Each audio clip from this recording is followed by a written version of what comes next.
Halo semuanya, aku mau bikin video ini untuk kasih awareness buat teman-teman yang mungkin nggak tahu ini sebelumnya, kayak aku nggak tahu ini sebelumnya. Jadi mungkin teman-teman bisa belajar dari pengalaman aku supaya nggak ngulangin kesalahan yang sama. Jadi aku punya nomor prabayar di salah satu provider yang memang nomor prabayar itu tuh sudah aku nggak pakai dan jadi nggak aktif. Dan akhirnya karena aku nggak pernah ngisi pulsa, tapi aku masih keep nomornya karena kadang-kadang tuh OTP datang masuk, terus kayak nomor ini tuh masih terhubung sama bank beberapa bank sama kartu kredit. Nah, aku biasanya cuma ngisi pulsa kayak 10.000, 25.000 supaya tetap aktif aja. Cuman ada momen aku tuh lalai dan kesalahan aku tidak memperpanjang masa aktifnya sehingga itu jadi masa tegang. Dan akhirnya provider nomor yang aku punya pasca bayar itu menjual nomorku yang tidak aktif ini ke orang lain. Singkat cerita, aku nggak tahu kalau ternyata provider itu bisa menjual nomor handphone kita kalau sudah tidak aktif dan lewatin masa tenggang. Nah, itu adalah kesalahan aku dan aku tidak tahu tentang hal itu sama sekali. Ternyata provider tersebut menjual ke orang yang ternyata adalah hacker. Jadi tanggal 15 Maret hacker tersebut membeli nomor yang sudah nggak aktif dan akhirnya dipakai untuk pertama membobol kartu kredit aku.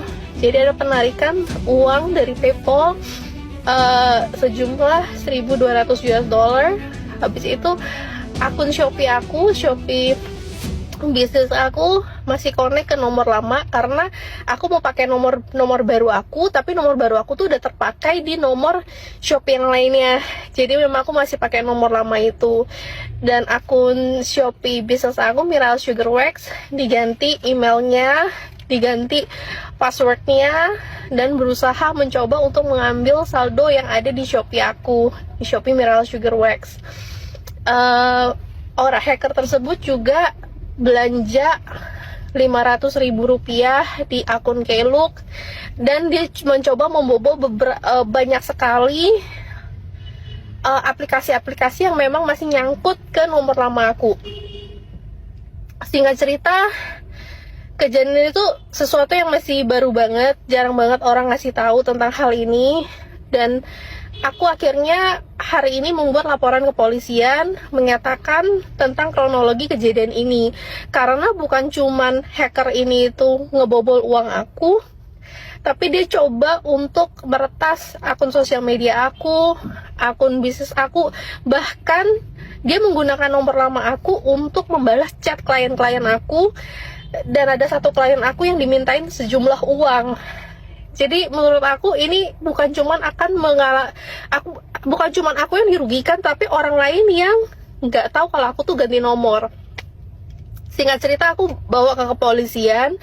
Aku udah bikin surat laporan dengan harapan surat laporan yang aku buat aku bisa kasih ke provider telepon ini untuk ditindaklanjuti atau enggak seenggaknya diinvestigasi atau seenggaknya diblokir sementara dulu supaya aku tidak kena hack terus, karena si hacker ini tuh selalu beraksi di atas jam 12 malam ketika aku lagi tidur. Jadi ketika aku lagi tidur, dia berusaha untuk membobol beberapa akun aku. Jadi aku tuh sampai paranoid, setiap kali mau tidur tuh aku jadi takut apalagi yang akan dibobol. Walaupun aku sudah ganti-ganti akses kan, tapi sebenarnya banyak banget karena itu nomor handphone aku tuh udah lama banget. Akhirnya dengan laporan polisi yang ada, aku datang ke provider telepon ke pusatnya untuk bilang kalau ini bukti screenshotnya aku udah print semua, laporan kepolisiannya juga sudah ada, dan aku minta pertolongan sama provider telepon ini untuk boleh gak sementara di freeze dulu dan biar si hacker ini datang ke gerai untuk melakukan pengajuan ulang, karena aku udah ada kasih buktinya semua, screenshotnya semua, dan memang ada juga data kalau aku tuh memang pengguna lama. Jadi sudah ada verifikasinya juga kan, saya udah lampirkan surat keterangan polisi, saya udah lampirkan KTP saya. Yang bikin sedihnya adalah provider itu bilang kalau memang udah masa tenggang, nomor aku yang lama itu adalah hak milik dia. Jadi mereka bebas menjual nomorku ke pihak manapun gitu. Jadi, dan itu sudah merupakan hak dari si orang yang membeli nomor aku ini, mau diapakan nomor aku. Terus aku tanya, emangnya tidak ada perlindungan sama sekali terhadap mantan customer?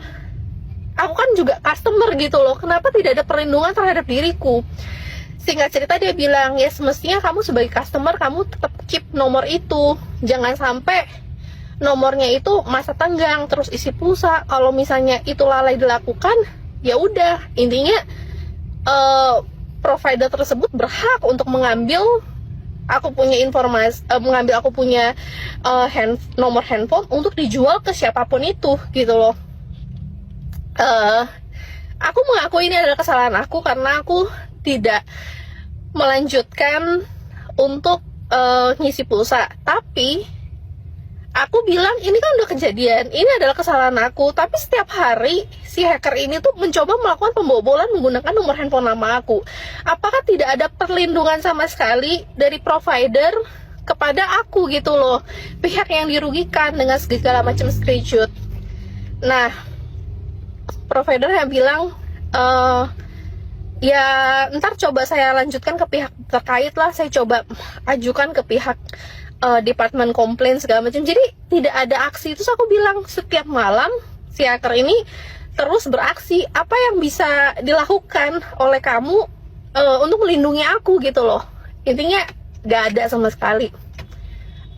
Gini, aku nggak mau komplain tentang atau nggak mau seek justice tentang provider yang satu mana, karena udahlah useless lah menurut aku. Cuman yang bikin aku sedih itu cara jawabnya, cara penanganannya.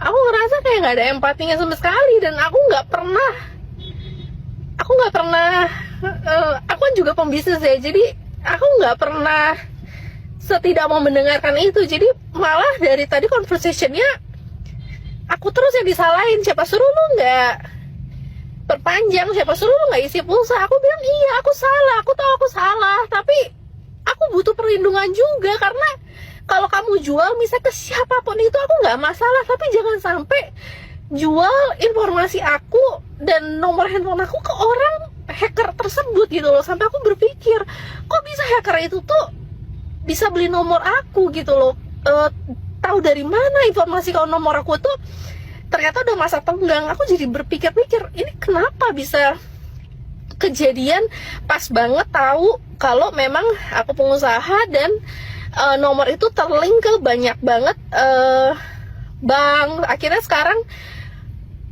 kartu kredit aku kena bobol, akun aku kena bobol, aku punya sosial media kena hack juga. Jadi banyak sekali dan aku butuh perlindungan gitu loh. Ternyata lumayan sedih juga ya, maksudnya sebagai seorang warga Indonesia ternyata perlindungan yang aku imajinasikan tuh gak nyata gitu, gak eksis. Aku ngerasa kecewa banget hidup di negara yang aku bela dan aku bangga-banggakan gitu.